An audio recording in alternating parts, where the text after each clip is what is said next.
then citizens will automatically start killing snakes in their own backyard instead of calling the government to do it.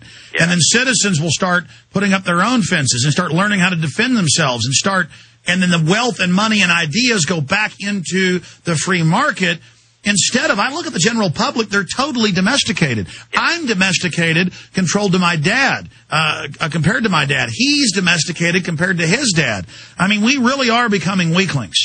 Yeah, well, that's been part of the strategy, and it's interesting to me because over the years I've had a chance to study some of the more esoteric literature by these people, you know, the deep thinkers, the scholars on the collectivist side.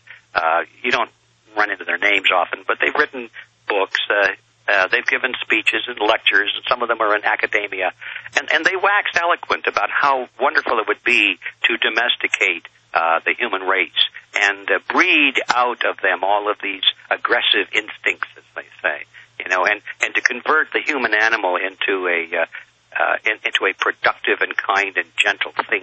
And of course, they say if they have to kill a few million people along the way to do that, and torture a few, well, it's okay. The end justifies the means. You see, it's really amazing how they justify these things. Well, the truth is, when you really meet these liberal collectivists, and they're not really liberal, but that's what they usually are hiding under that mantle. No, they're it's like, yes, we're going to have to kill a lot, and you see them kind of going, you know, just getting off on it. And the truth is, they're killer apes in their own view.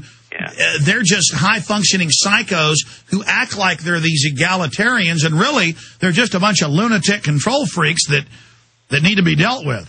Yeah, I think they're certainly true. A lot of them just like that. They may look very meek and mild and be wearing bifocals, but there is a killer instinct there, yeah.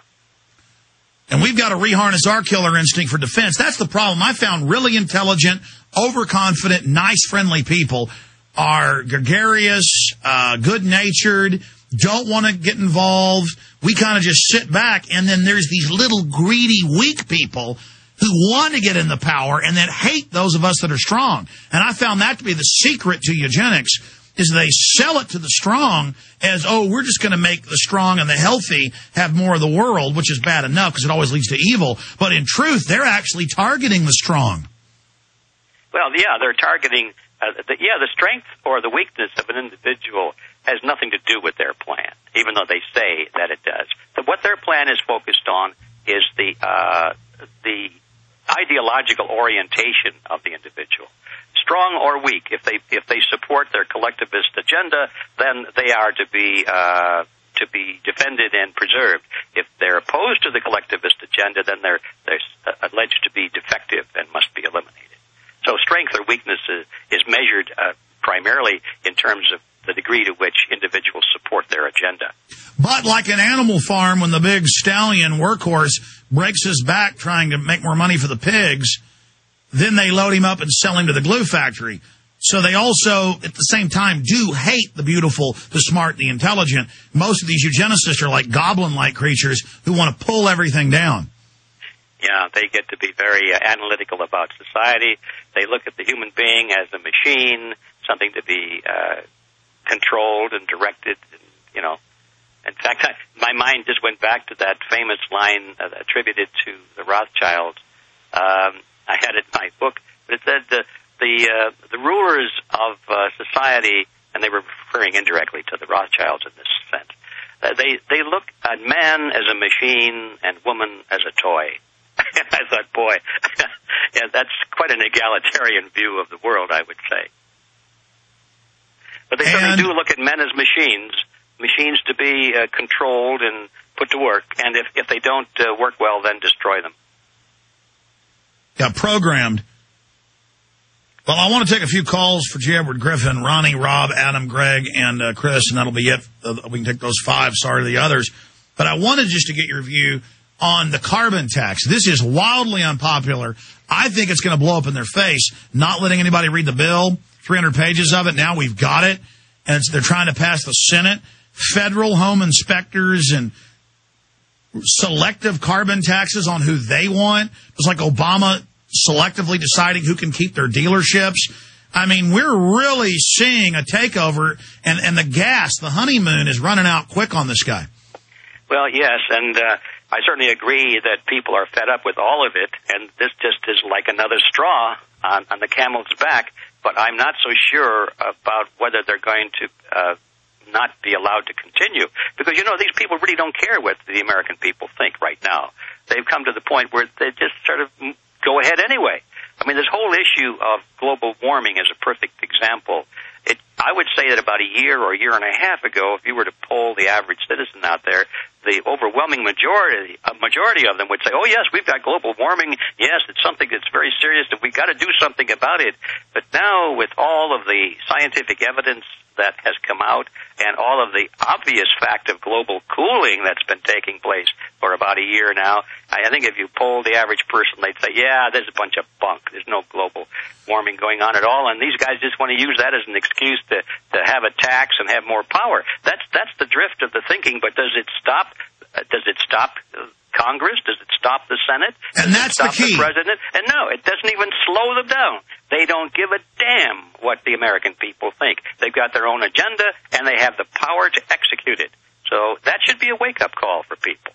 Well, but that's the key, is that they do just ignore us on every front. And it's clear they've made the decision to go ahead and push us into revolution. That's what their paramilitary Northcom's ready for. They've told the police, get ready, the vets, the gun owners are going to attack you. And it's kind of a self-fulfilling process to further destroy the country. I'm not saying they're going to go with that, but if they can goad us into physical conflict, all the better for them. It's just another form of problem, reaction, solution. Your comments on that? Well, yes, I think that they have anticipated that long ago, that inevitably it would come to an uprising, and so they started to prepare for it. And I think they came to the point about maybe a year and a half ago, where they think that the sooner the better. Let's get on with it. Let's close the gate. Let's have a good excuse for bringing about martial law. Let's goad people into the streets. Let's get them, wild-eyed, full of revolt. People don't understand the difference between a revolt and a revolution. Revolts never succeed. Revolutions sometimes succeed. And the difference between the two is that revolutions have leadership. They're usually conducted by governmental units within a governmental entity. They have manifestos. They have creeds. They have it's an idea. Training, funding, communications, a strategy. They have everything. Whereas, just plain revolt is where people throw up their hands and say, I'm sick and tired, I'm not going to put up with it anymore, and they grab their musket and go out in the street. Well, they're easily mowed down. I mean, the American Revolution was not a revolt, it was a revolution. It was fought by the continental governments. The colonies had their militia, they had their training, their leaders, their ammunition, they had strategy, funding, they had all of that. And they had a code, and they had a manifesto. Yes. But they had leadership. Their leaders in the colonial representative governments declared on their behalf and so forth. Now, you can argue with some of that, but the point is that it was organized. Today, and that also lended legitimacy. Yes. Today, these revolts that people are urging on the American people are just suicidal. It just makes me sick to see it. Well, I actually think a revolt's going to chew up a lot of military and police, but the globalists don't care. That will then make the government the victim, and then the real oppression comes in. Yes. And that's why I always see these federal operatives trying to hype it, but they never get in trouble. Folks, if you're not a federal operative and you call for violence, they come after you. But they have people out there always calling for violence and saying, why doesn't Alex call for violence? He's a coward. Those are feds, folks. Guaranteed. They want to prematurely have us launch our revolution. We need to let the enemy's abuses continue to pile up while we continue to peacefully wake up the people until the government itself, many people in it, don't want to go along with it. And we're already starting to see that, G.Edward. I'm glad to hear that. I was not aware of that, but it's good news. Oh, yeah. Let's go ahead and take a call. Ronnie in Texas, you're on the air with G.Edward Griffin, author of Creature from Jekyll Island. Go ahead. Thank you, gentlemen. About A Creature from Jekyll Island, I've just given copies to the new mayor, Leffingwell. He's sharing it with Mike Martinez, and my sisters, other friends at the farmer's market and stuff. Your copies of your book. Yeah. It's so phenomenal. Well, thank you. Thank you. I've yet to thank. Oh, I'm trying to thank you. I'm so honored to hear your voice, and you can hear me. I've yet to get feedback, but I have in effect been banned from the city council. I'm sure you have experience with that, Mr. Jones.